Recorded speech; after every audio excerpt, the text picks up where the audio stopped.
आखिर कौन सी इतनी बड़ी लड़ाई थी कि जहां 8 दिन की मासूम बच्ची का कत्ल कर दिया गया। आखिर इतनी कौन सी बड़ी लड़ाई, कौन सा बड़ा मामला था कि जिसकी बुनियाद पर और जिसके बिना पर 8 दिन की मासूम बच्ची का कत्ल किया गया। 8 साल की मासूम बच्ची ने अपनी जान गंवा दी। आखिर क्या कसूर था इस 8 साल की मासूम बच्ची का कि जिसकी जान जली गई और जिसकी हत्या कर दी गई। मैं बात कर रहा हूं जम्मू कश्मीर के जिला राजौरी के सुंदरबनी इलाके की, जहां से एक दर्दनाक खबर निकलकर सामने आ रही है जो दिल को दहला देती है और आंखें नम हो जाती है इस खबर को सुनकर कि आखिर 8 साल की 8 दिन की मासूम बच्ची ने क्या बिगाड़ा था मां बाप का कि जिसे अपनी जान गंवानी पड़ी।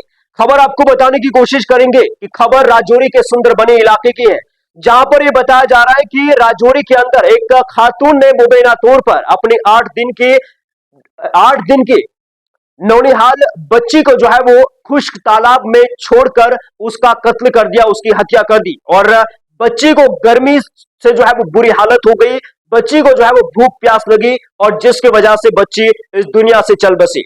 और ऑफिशियल की जानिब से इस खबर की तस्दीक की गई है कि पुलिस को एतवार यानी कि कल के दिन सुंदरबनी तहसील के कडमा प्रात गांव में जो है वो सूखे तालाब में एक नौनिहाल बच्ची की जो है वो लाश पड़ी होने की इत्तला मिली। और उसके फौरन बाद जो है वो पुलिस की एक टीम जो है वहां पर पहुंची, स्पॉट पर पहुंची। और ऑफिशियल की जानिब से बताया गया कि इंटरोगेशन के दौरान जो महिला थी, जिस महिला ने यह कत्ल किया था, जिनका नाम शरीफा बेगम बताया जा रहा है और उनके पति का नाम जो है वो मोहम्मद इकबाल बताया जा रहा है। और शुरुआत में महिला ने अपने पति मोहम्मद इकबाल पर जो है वो अपने 8 दिन की मासूम बच्ची का जो है वो कत्ल का इल्जाम उनके ऊपर लगाया। और ताहम ये पता चला कि जब ये वाक़ा पेश आया तो वो मोहम्मद इकबाल नामे शख्स जो है वो जिसकी बेटी 8 दिन जिसका कत्ल किया गया अपनी ही मां के द्वारा, वो जो है वो कश्मीर के लिए रवाना हुए थे उस समय जब बच्चे की हत्या की गई थी। और उसके बाद हम आपको बताने की कोशिश करेंगे कि जब ये वाक़ा पुलिस ने सुना तो पुलिस ने महिला के ऊपर ज्यादा फोकस किया। पुलिस ने महिला से जो है वो पूछताछ की और पूछताछ में जब वो महिला टूट गई, बिखर गई और सवाल भूज तले आ गई तो उन्होंने कन्फेस कर दिया और अपना जुर्म जो है वो कबूल कर दिया। और उसके बाद हम आपको बताने की कोशिश करेंगे कि महिला और उसके पति का जो है वो दरअसल झगड़ा हुआ था। जब उन्होंने तमाम बातें बताई और झगड़ा और मामला तय करने के लिए इसने अपनी बच्ची को जो है वो सूरज की रोशनी में खुश्क तालाब में जो है वो अकेला छोड़कर उसका कत्ल कर दिया ताकि उसके पति के ऊपर जो है वो सारे इल्जाम आए।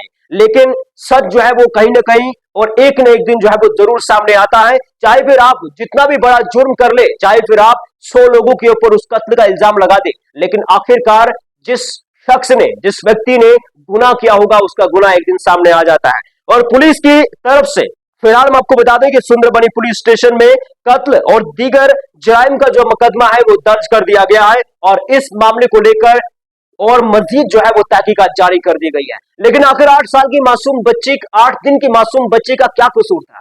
माँ बाप का झगड़ा जरूर था, पति पत्नी का झगड़ा था किसी बात को लेकर, लेकिन 8 दिन की बच्ची ने ऐसा क्या कर दिया था कि जिसकी बुनियाद पर या फिर जिसकी बिना पर 8 दिन की मासूम फूल को जो है वो अपनी जिंदगी गंवानी पड़ी। और फिलहाल एक दिल दहला देने वाला मामला है जिसे सुनकर हर माँ जो है वो कांप जाएगी, हर बाप जो है वो कांप जाएगा और हर इंसान इस खबर को सुनकर उसका दिल जो है वो दहला जाएगा और आंखें जो है वो नम हो जाएगी। वैसे आपको क्या लगता है इस खतरनाक, इस हैवानियत जैसे कत्ल को लेकर, हैवानियत जैसे इस सलूक को लेकर, जहां माँ बाप एक बच्चे के लिए जो है वो तड़पते हैं, किसी की गोद जो है वो सोनी होती है, कोई माँ बाप ऐसे होते हैं जो बच्चे के लिए जो है वो तड़पते हैं, कहीं कपल्स ऐसे होते हैं जो बच्चों के लिए तड़पते हैं, लेकिन वहीं पर जिस शख्स को अल्लाह ताला बच्चे से नवाजे उसे बच्चे की कदर नहीं और उन लोगों में समाज में रहने का कोई अधिकार है।